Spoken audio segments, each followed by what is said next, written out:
और भारत चीन के बाद आज रिश्तों की बर्फ पिघलती हुई उन दोनों के बीच दिखाई दी है। दोनों देशों की सेनाओं ने एक दूसरे को मिठाइयां बांटी।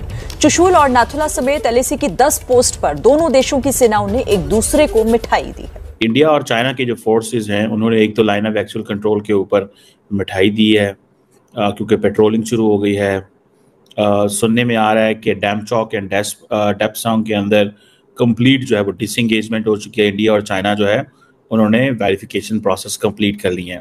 अगर बात करें तो चाइना जो है इंडिया का दोस्त बनता चला जा रहा है और इंडिया के अंदर उसको जो है ना अपने हाई इंटरेस्ट नजर आते हैं। अगर पाकिस्तान की बात करें तो यही चाइना जो कि किसी वक्त शहर से मीठा, पहाड़ से ऊंचा और समुद्र से गहरा दोस्त था, आज इसकी दोस्ती पाकिस्तान को लेकर कमजोर होती दिखाई दे रही है। चाइना पाकिस्तान से दूर होता चला जा रहा है और करीब किसके हो रहा है? पड़ोसी मुल्क इंडिया के। कॉम्प्लिसेंट होने की जरूरत नहीं है, ना चाइना पे भरोसा करने की जरूरत है।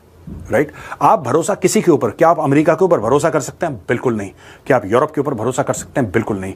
इसी प्रकार से आप चीन के ऊपर भी भरोसा नहीं कर सकते। ये क्या हो रहा है सर? चाइना और भारत में तो टर्म्स अच्छे हो रहे हैं, आप किस तरह देखते हैं इस नई डेवलपमेंट को?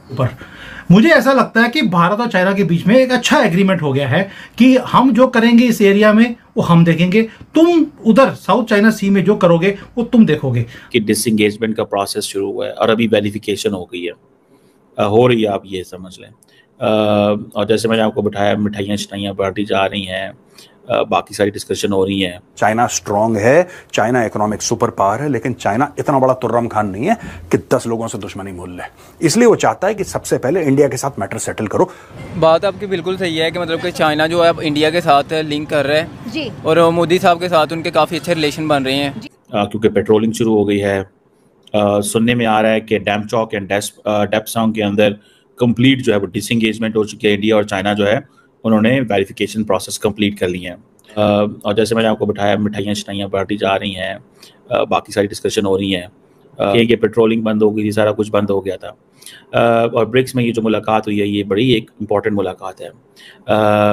इसमें आप ये देखें कि एक हम तरफ देखते हैं कि इंडिया ने 1 लाख से ज़्यादा अपने जो ट्रूप्स हैं मोबिलाइजेशन शुरू की हुई है वहाँ पे, ठीक है जी, और की बेचे हुए हैं, ठीक है जी, और वो आज नहीं, ठीक है जी, पुराने बेचे हुए हैं और वो एक चल रहा था।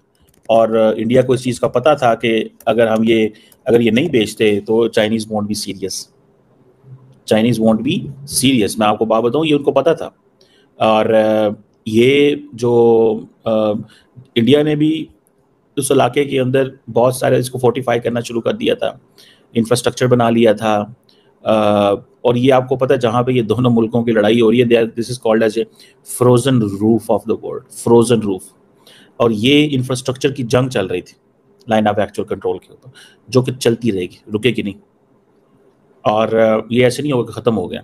लेकिन ये जो अरुणाचल प्रदेश, उत्तराखंड, लद्दाख, कहा जाता है कि चाइना ने 10 के करीब नई एयर बेसिस ऑलरेडी बनाई हुई हैं। इंडिया ने भी कोई 73 जो डिफरेंट पीसेस ऑफ इंफ्रास्ट्रक्चर जो इंडिया ने बनाए हैं, ये पीसेस ऑफ इंफ्रास्ट्रक्चर मैं कह रहा हूँ, रोड्स, ब्रिजेस, टनल्स, बड़ा मुश्किल एरिया है, ठीक है जी, क्योंकि इंडिया अपनी कनेक्टिविटी बढ़ाना चाहता है। अब ये देखिए जो इंडिया ने पैसा लगाया है वो बड़ी तादाद में सुनने में ही आ रहा है कि 18-19 अरब डॉलर, ठीक है जी, वो लगा रहे हैं, अपना बजट बढ़ा रहे हैं इंडिया, ठीक है जी, ताकि इस खित्ते में कनेक्टिविटी बढ़े। और जिसे कहेंगे कि इंडिया चाहता है कि उसकी जो आर्टिलरी की जो डिप्लॉयमेंट है वो कंप्लीट हो। मैं आपको एक बात बताऊं, चाइनीज़ भी नहीं रुक रहे, इंडियंस भी नहीं रुक रहे। वो कहते हैं ना, if you want peace be prepared for war, अमन चाहते हो जंग के लिए तैयार हो जाओ, ठीक है ना जी।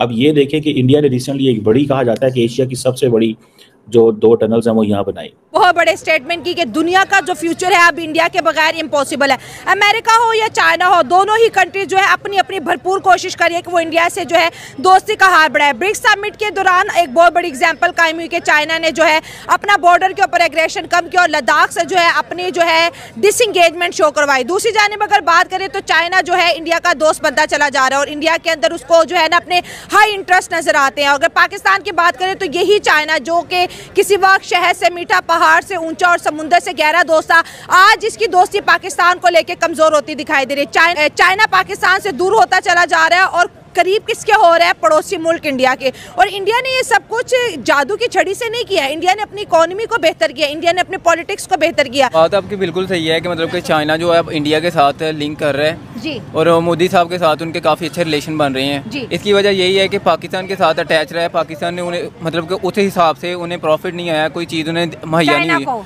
हाँ, चाइना को। अच्छा। लेकिन चाइना जब उनके साथ मिलेगा, उनकी इकोनॉमी बेहतर है हमारी निस्बत है। जैसा कि मैंने पहले भी इंटरव्यू दिया था, उसमें भी यही बात की थी, वो अपनी इकोनॉमी बेहतर करते रहते हैं। ठीक है। उनकी इकोनॉमी पाकिस्तान की निस्बत बहुत अच्छी है। डॉक्टर जाकिर नाइक साहब भी यही बात कह रहे थे। हाँ। जो है इंडिया पाकिस्तान से बेहतर है। हाँ, वो और रियलिटी है भाई, इंडिया हर लिहाज से पाकिस्तान से बेहतर है। हाँ।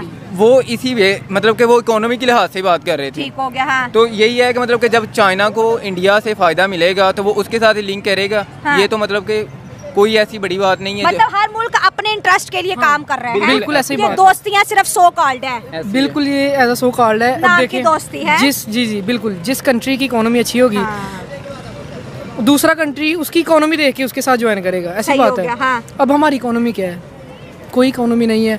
कितने हमारे जो यंग जनरेशन आ रही है, जॉबलेस हैं सारे, ठीक है। उसके बाद जो अपना पुराने उहदों पे फायदे, जो पुराने लोग हैं उनको बार-बार नहीं मेरी जो नेक्स्ट जनरेशन आनी है उनको मौका नहीं। दोस्तों, मुझे उम्मीद है कि ये वीडियो आपको पसंद आया होगा। वीडियो पसंद आया तो प्लीज़ हमारे यूट्यूब चैनल सोच टाइम्स को जरूर सब्सक्राइब करें। अगर फेसबुक पे देख रहे तो पेज को भी जरूर फॉलो करें।